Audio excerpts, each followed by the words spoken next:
Bismillahirrahmanirrahim. Assalamualaikum warahmatullahi wabarakatuh. Perkenalkan, saya Wahidin Yahya dengan NIM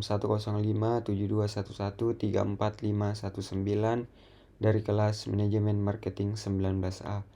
Adapun tujuan saya untuk membuat video ini adalah untuk menunaikan tugas final dari mata kuliah Perilaku Konsumen dengan dosen pengampu Ayahanda Dr. Andas Asdi MM. Pada kesempatan kali ini, saya akan membahas tentang tanggung jawab sosial terhadap konsumen. Tanggung jawab sosial. Tanggung jawab sosial lebih menekankan kepada pemenuhan hak dan kewajiban baik yang harus dilakukan oleh produsen maupun yang harus dilakukan oleh konsumen khususnya dan masyarakat pada umumnya. Hak bagi konsumen merupakan kewajiban bagi produsen. Kewajiban bagi konsumen merupakan hak bagi konsumen. Tanggung jawab sosial atau dalam bahasa Inggris Corporate Social Responsibility adalah suatu konsep bahwa organisasi, khususnya perusahaan, memiliki suatu tanggung jawab terhadap konsumen, karyawan, pemegang saham, komunitas, dan lingkungan dalam segala aspek operasional perusahaan. Perusahaan memiliki tanggung jawab sosial ketika menghasilkan produk dan menjual produknya.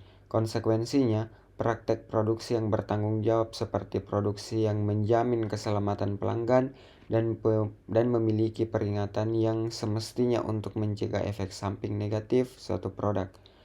Selain itu, praktik penjualan yang bertanggung jawab seperti pedoman harga, periklanan yang beretika, dan survei kepuasan pelanggan juga tergolong ke dalam tanggung jawab sosial perusahaan terhadap konsumen. Poin B. Praktik bisnis yang merugikan. Praktik bisnis yang merugikan konsumen bukan hanya dilakukan oleh pelaku usaha berskala besar, melainkan oleh pelaku usaha berskala kecil. Beberapa contoh dengan mudah dapat disebutkan seperti mengurangi timbangan, mengurangi ukuran, dan sejenisnya. Berikut ini merupakan uraian beberapa kejadian praktik usaha yang merugikan konsumen, antara lain. Yang pertama, mengurangi berat. Terlihat pelaku usaha tidak pernah mengosongkan bagian timbangan, tetapi berisi anak timbangan. Dalam keadaan normal, sebuah pertimbangan apabila sisi tempat anak timbangan dan sisi barang yang akan ditimbang sama-sama kosong, maka kedua sisi berada pada sisi yang seimbang. Dengan selalu dipasangkan anak timbangan, maka pembeli tidak pernah melihat bagaimanakah posisi kedua sisi timbangan tersebut pada sisi saat sama-sama kosong. Dalam hal ini dapat dipastikan bahwa pada sisi tempat di mana barang ditimbang telah ditambah sejumlah beban tambahan tertentu. Kedua, mengurangi volume. Dewasa ini jika pemerintah telah mengonservasi bahan bakar minyak tanah menjadi gas LPG, praktik kecurangan yang merugikan konsumen masih sering terjadi. Bentuk kecurangan dilakukan dengan cara mengurangi volume gas yang ada di dalam tabung. Konsumen yang kritis memerhatikan bahwa apabila dalam kondisi tidak dikurangi, gas akan habis selama sekian hari. Maka ketika telah dikurangi gas habis dalam jumlah hari, yang lebih pendek. Padahal pemakaian dilakukan dengan cara normal. Ketiga, mengurangi ukuran. Praktik mengurangi ukuran sering dialami oleh pembeli yang membeli barang yang diukur, seperti membeli bahan untuk membuat pakaian. Namun dewasa ini dengan semakin banyaknya industri garment dan pakaian jadi semakin banyak dijual di pasar, maka konsumen yang membeli pakaian dengan cara membeli bahan dan menjahit sendiri, mengupahkan ke tukang jahit menjadi menurun. Perubahan pola pemasaran tersebut dapat mengurangi praktik kecurangan yang dilakukan para pelaku yang menjual bahan. 4. Mengurangi waktu. Salah satu contoh mengurangi waktu dalam bidang pendidikan adalah masuk lebih lambat atau selesai lebih cepat atau di tengah-tengah waktu pembelajaran. 5. Mengurangi kualitas. Tindakan mengurangi kualitas dilakukan oleh pelaku usaha atau oknum pegawai yang bekerja pada pelaku usaha. Hal ini sering terjadi pada perusahaan jasa transportasi, misalnya ketidaksesuaian pelayanan yang didapatkan melalui harga tiket transportasi dengan fasilitas makanan atau penginapan yang diberikan dalam pelayanan transportasi. 6. Tidak menepati janji. Kasus dalam hal tidak menepati janji penyerahan barang sangat bervariasi, mulai dari tidak tepatnya waktu sebagaimana yang telah dijanjikan atau jumlah barang yang diserahkan tidak sesuai dengan kualitas barang yang telah dipilih, tidak sesuai ukuran, dan tidak sesuai spesifikasi dan sebagainya. 7. Tindakan kelalaian. Salah satu contoh hal yang merugikan dalam bisnis sering ditemui dalam kehidupan sehari-hari, misalnya malpraktik yang dilakukan oleh seorang dokter dalam menjalankan tugasnya. Poin C. Hak dan kewajiban konsumen. Hak konsumen diatur dalam Undang-Undang Perlindungan Konsumen Pasal 4. Berikut rincian hak konsumen yang terdiri atas: yang pertama, hak atas kenyamanan, keamanan, dan keselamatan mengonsumsi barang ataupun jasa. 2. Hak untuk memilih barang dan jasa serta mendapatkan barang dan jasa tersebut sesuai dengan nilai takar dan kondisi serta jaminan yang dijanjikan. 3. Hak atas informasi yang benar, jelas, dan jujur mengenai kondisi dan jaminan barang dan jasa. 4. Hak untuk didengarkan pendapat dan keluhan atas barang dan jasa yang digunakan. 5. Hak untuk mendapatkan advokasi, perlindungan, dan upaya penyelesaian sengketa perlindungan konsumen secara patut. 6. Hak untuk mendapatkan pembinaan dan pendidikan konsumen. 7. Hak untuk diperlakukan atau dilayani secara benar dan jujur serta diskriminatif. 8. Hak untuk mendapatkan kompensasi, ganti rugi, dan penggantian apabila barang dan jasa yang diterima tidak sesuai dengan perjanjian atau tidak semestinya. 9. Hak-hak yang diatur dalam ketentuan peraturan perundang-undangan lainnya. Di samping mendapatkan haknya, konsumen juga memiliki kewajiban seperti membaca atau mengikuti petunjuk informasi prosedur pemakaian, beritikat baik dalam melakukan transaksi pembelian barang dan jasa, membayar sesuai dengan nilai tukar yang disepakati, dan kemudian yang terakhir mengikuti upaya penyelesaian hukum sengketa perlindungan konsumen secara patut. Kewajiban ini sangat baik apabila dijalankan oleh setiap konsumen. Namun konsumen perlu mengetahui tentang hak-hak dan kewajiban. Pada dasarnya perlu disadari bahwa risiko selalu ada pada setiap konsumen.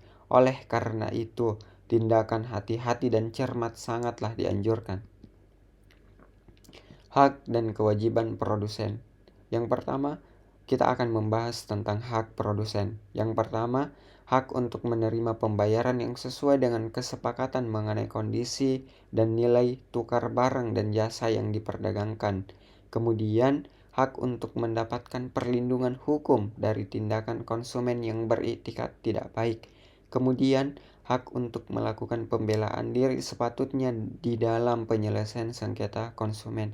Berikut hak untuk rehabilitasi nama baik apabila terbukti secara hukum bahwa kerugian konsumen tidak diakibatkan oleh barang atau jasa yang diperdagangkan.